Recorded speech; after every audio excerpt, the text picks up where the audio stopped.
Perfeito. Perfeito. É um tema polêmico, realmente, né? E quando eu recebi o convite e o tema, eu ainda sinalizei para o Gelson e conversei com a minha esposa, né?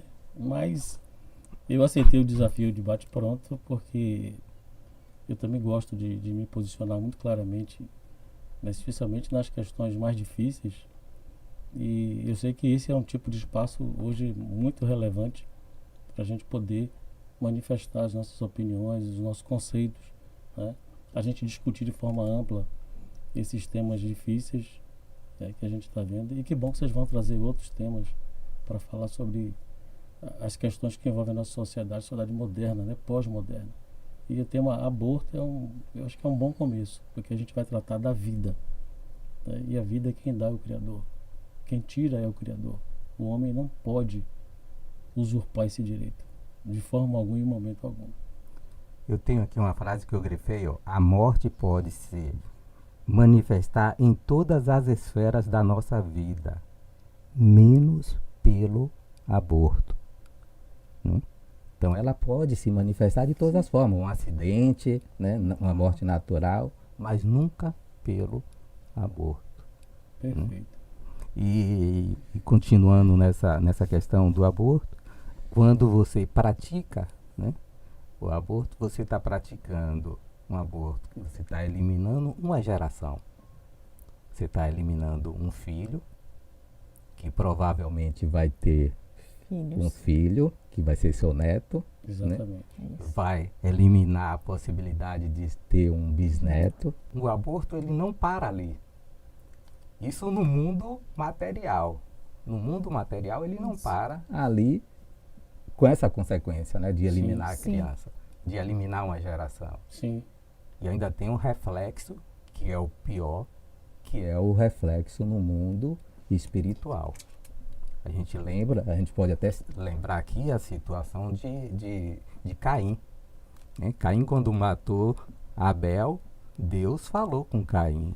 Disse: o sangue do teu irmão clama por mim, clama por justiça.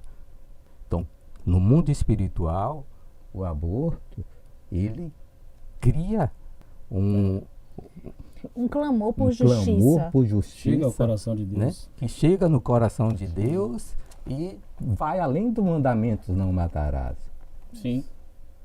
Eu estava ontem refletindo sobre isso, digo, puxa, vai além do mandamento não matarás.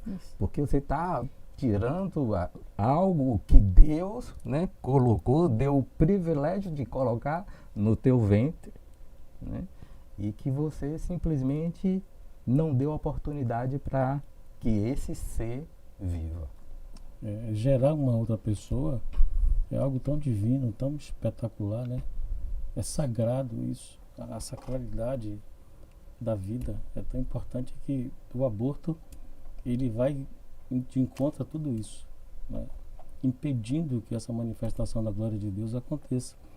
O que você fala, já eu quero aproveitar e ler aqui Lucas, acho que é um texto que vai manifestar bem tudo isso que você está falando. Lucas primeiro, fala do nascimento de Jesus, que ele é predito. Diz assim: no 6º mês, Deus enviou o anjo Gabriel a Nazaré, cidade da Galileia, a uma virgem prometida em casamento a certo homem chamado José, descendente de Davi. O nome da virgem era Maria. O anjo, aproximando-se dela, disse: alegre-se, agraciada, o Senhor está com você. Maria ficou perturbada com essas palavras, pensando no que poderia significar esta saudação. Mas o anjo lhe disse: não tenha medo, Maria. Você foi agraciada por Deus, você ficará grávida e dará à luz um filho. Ele porá o nome de Jesus. E ele será grande e será chamado Filho do Altíssimo.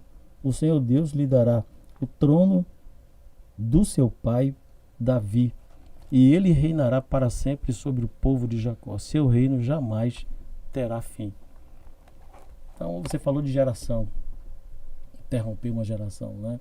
Deus estava aqui permitindo que em Jesus se estabelecesse esse novo tempo, a geração, a beleza da graça que ele estaria manifestando sobre a face da terra. E esse cenário aqui permitiria, dentro do panorama que a gente vive hoje, que essa fosse uma das que facilmente abortasse, né? Porque ele o contexto. ele era filho de quem? Né?